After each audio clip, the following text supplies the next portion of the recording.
Hey, that driverless car artificial intelligence system was probably asking for it. Welcome back. Beautiful and amazing human beings. This is Lukardowski here of wearechange.org. And there's a lot of absolutely crazy and wild news to get into today. As, of course, geopolitically, we are at odds with Russia now more than ever, even in Africa, as now Poland made a very dangerous declaration. We're going to be talking about that. Plus, some very interesting comments from the Daily Wire as their CEO just kind of isolated a lot of their user base that are questioning, wait, what do you guys really stand for? What's the overall kind of mission and message here, as there's some very serious questions that you're not allowed to ask, according to the CEO of the Daily Wire. We're going to be talking about that, plus a lot more, all here on this independent media broadcast. If you like the shirt that I'm wearing, you can get it on thebestpoliticalshirts.com. And the clip that we played in the beginning of this broadcast just highlights another normal day in San Francisco, California, one of the most taxed jurisdictions on the face of this earth, that your dollar pays for some extraordinary nonsense and hooey that you have to deal with every single day. California spent billions of dollars on homelessness and increased the amount of homelessness in their state. As some people would see this video and talk about the future of Terminator and artificial intelligence, but in reality, no, it's just people that have gone mad and lost their minds, which is, in my opinion, a perfect representation of the bureaucrats in Washington, D.C. that are waging a full-scale war on private enterprise, business, and, of course, capitalism. This, as we're finding out today, that there is now a major discrimination lawsuit filed by the federal government for allegedly discriminating against individuals who, quote, get this here, this is golden, because they, quote, failed a criminal background check. Yes, federal officials are suing Sheetz over allegedly discriminating against individuals who had criminal backgrounds. This in a racial discrimination suit, as now the federal government is really mad and going after you for, check notes here,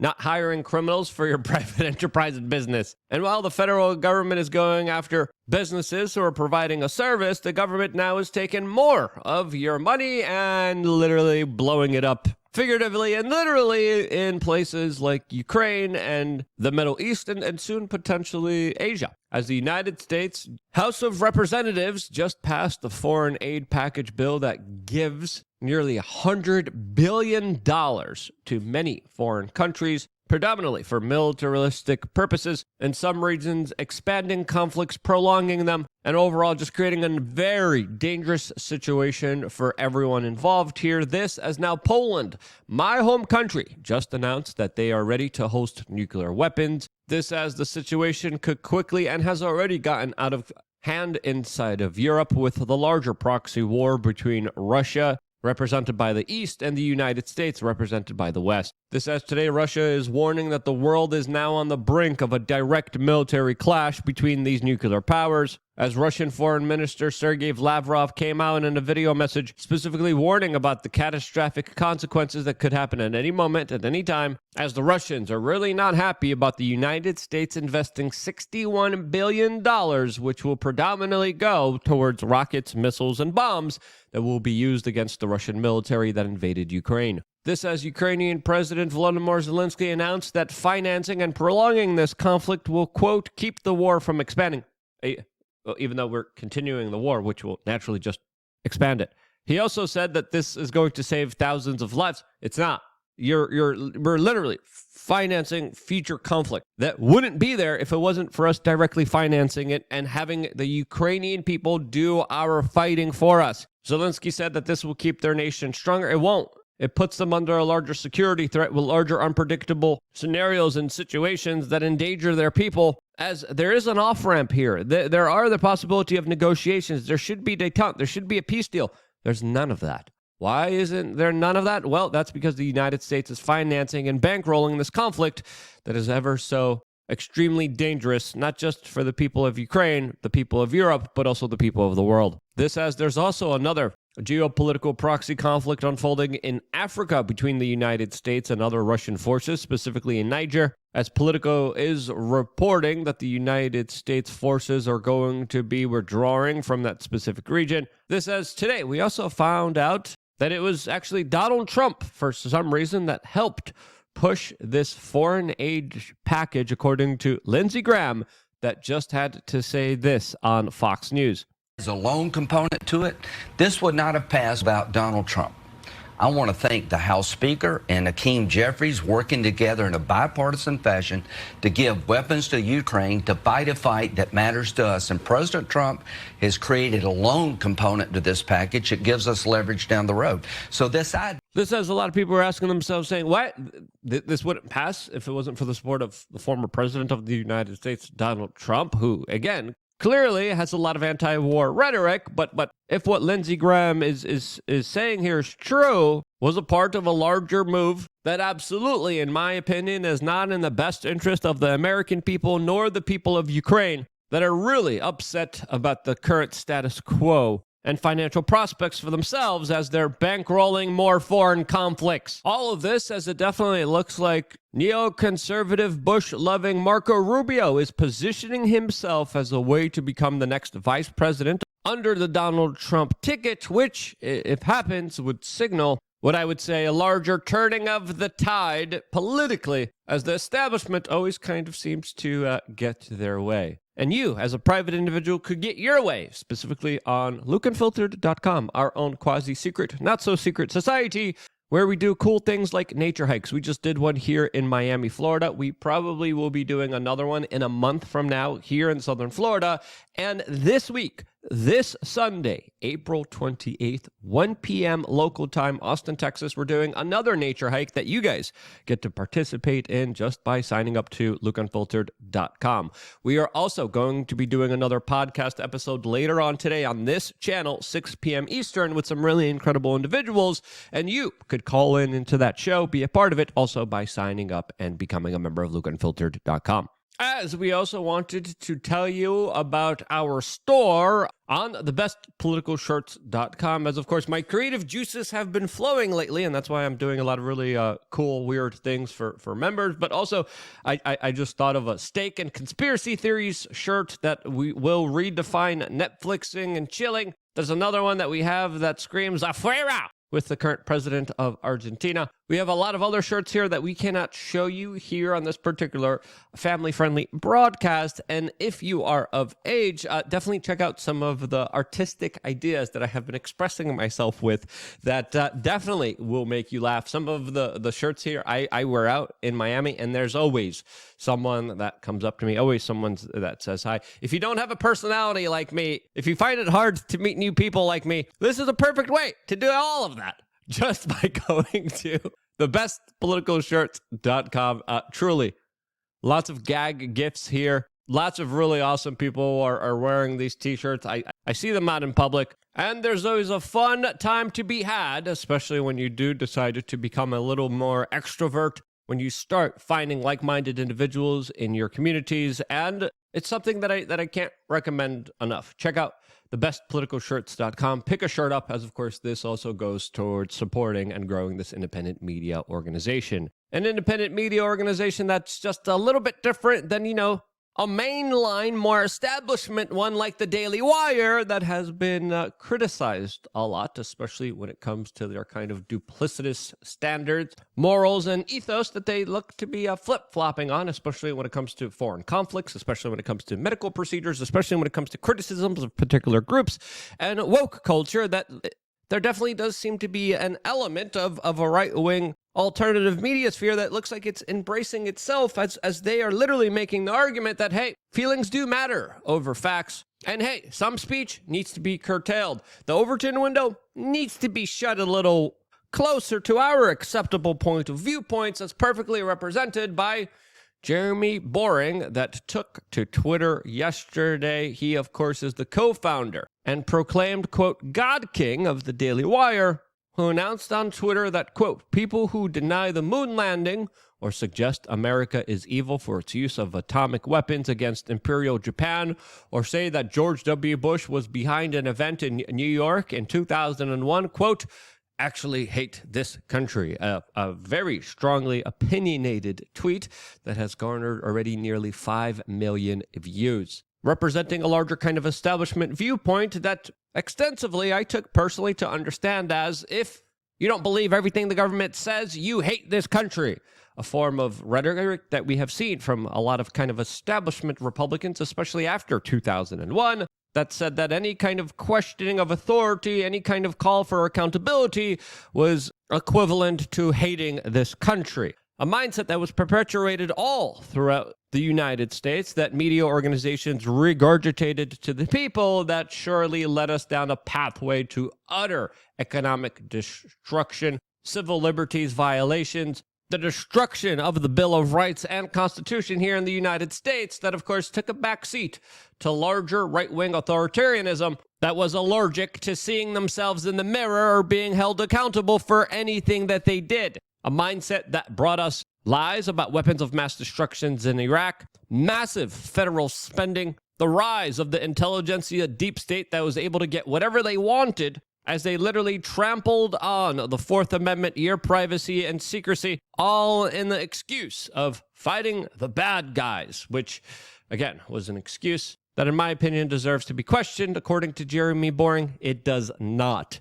And I think Jeremy Boring perfectly represents this larger Bush right-wing Republican establishment kind of thinking that has destroyed this country, in my opinion, more than any other presidency in our current recent history.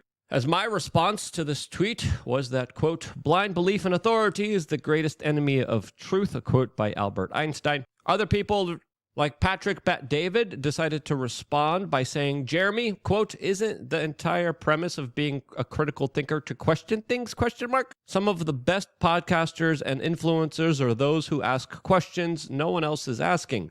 Being anti-establishment is to question the establishment's motive. No? Question mark? Pontificating emoji? As other people were pointing out that this is Jeremy Boring indirectly and passive-aggressively going after individuals like Tucker Carlson that have expressed some of these views that he's criticizing and conflating as, quote, hating this country. This as Jeremy Boring decided to, again, push his thought patterns and belief with the response to Patrick Bet-David saying that questioning things is not a reflection of critical thinking. He didn't actually say that. He conflated larger conspiracy theories around these subjects, which he probably thinks are ridiculous, when in reality, I think they do deserve to be questioned. As there's still a lot of secret classified information, documents, evidence that, of course, hasn't been provided to the American people, which has led them to, of course, jump to conclusions and spur on a lot of conspiracy theories. Therefore, the questioning of them and the demanding of actual truth and accountability here is something that we should strive for, and something that should never, ever be conflated with hating something, because that's the exact opposite of what actually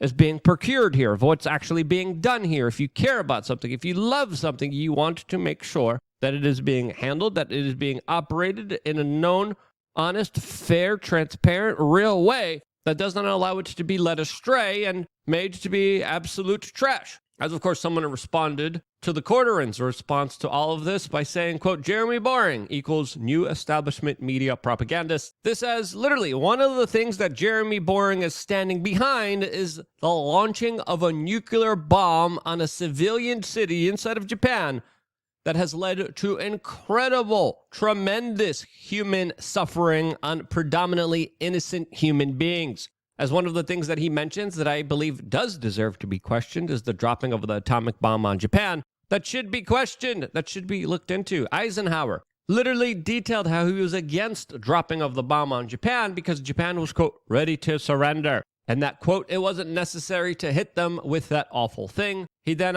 later went on and said, second, I hated to see our country be the first to use such a weapon that inflicted horrible damage on hundreds of thousands of innocent civilians that essentially sparked off the launch of the Cold War, a larger proxy conflict, once again, between Russia and the United States, at that time the Soviet Union, As of course, saying that your country shouldn't do this is not something that equates with you saying you hate this country. It's saying that your country could do better. As of course, the nuclear bomb, in my opinion, was inhumane. It caused way too much destruction. Way too many women and children were affected here. As according to many accounts, Japan was already defeated. They were seeking surrender under one condition that predominantly revolved around respecting the rule of the emperor, a condition that the United States refused to, of course, agree to, as the Japanese were essentially left without a naval fleet, they were left without an air force, and they demanded an unconditional surrender, which they eventually got by dropping these two major devastating nuclear bombs, and led to the modern atomic age and threat of nuclear war that still haunts us to this particular day. So yeah, Jeremy, questioning the use of nuclear weapons, I think, is something that should be challenged. Now, he also brings up the moon landing, which, again, there's a lot of theories out there. I'm not a moon landing expert myself. Some people raise questions within our government, within foreign governments. There's an ex-Russian space boss that questions the U.S. moon landing as the United States officially lost the technology to go back to the moon, as other serious questions remain about photos and shadows and flags moving, radiation belts. As during the Cold War that was sparked off by the United States dropping nuclear bombs, we had governments that were lying to each other, as of course the Russian government was lying about how many nuclear weapons they personally had in order to look like a mightier, more stronger force against the United States. And it's pretty clear that the United States probably engaged in similar tactics. Was that tactic faking a moon landing? Some people say yes, some people say no. I don't know. I haven't delved into this particular topic that much. I haven't done too much research into it. But honestly, with the level of deception and lying that was happening during the Cold War, it would be advantageous for the United States to push such a larger lie and a larger psyop, which they could use as a major leverage point. This, as there's still some people, including even top Chinese scientists, that are questioning other countries' moon landings, as of course the moon landing in India that has produced images like this also is something that people are very skeptical of. As in my opinion, skepticism is your best friend, and it should never be equated with hating your country, as of course, in my opinion, it's the exact opposite. It's loving your country that allows you to be skeptical of it, that allows you to want it to be better. As of course, the third thing that Jeremy brought up can't be talked about here on this particular platform, and we will be continuing that conversation on lukeunfiltered.com, where, of course, we get to talk about it in a totally unfiltered, uncensored way, an event that I have a lot of personal experience with myself. Now, what do you guys make of this kind of proclamation by Jeremy Boring, this alleged God King, whose network is literally equating Christ is King with the hatred of an entire race of people? This, as of course, a lot of people who are pushing the Overton window, are questioning things. Individuals like Candace Owens have been literally booted from the network, as it looks like the Daily Wire is becoming more and more intolerant of anyone willing to question things, talk about things that they seem unsuitable for the public discourse. And to me, that's just wrong. I disagree with this. I think the Overton window should be open. I think we should discuss bad ideas with good ideas. I think this is an interesting opportunity to provide a discussion that I think is worth having. And if you agree with that, share this video with your friends and family members, as your support for this independent media organization is more important than ever. You choose what you vote with every single day with your dollars. Make sure you're voting for the right thing. Thank you again so much for supporting us. I wouldn't be here if it wasn't for you, and this is why I love you guys. Stay tuned for more here on wearechange.org.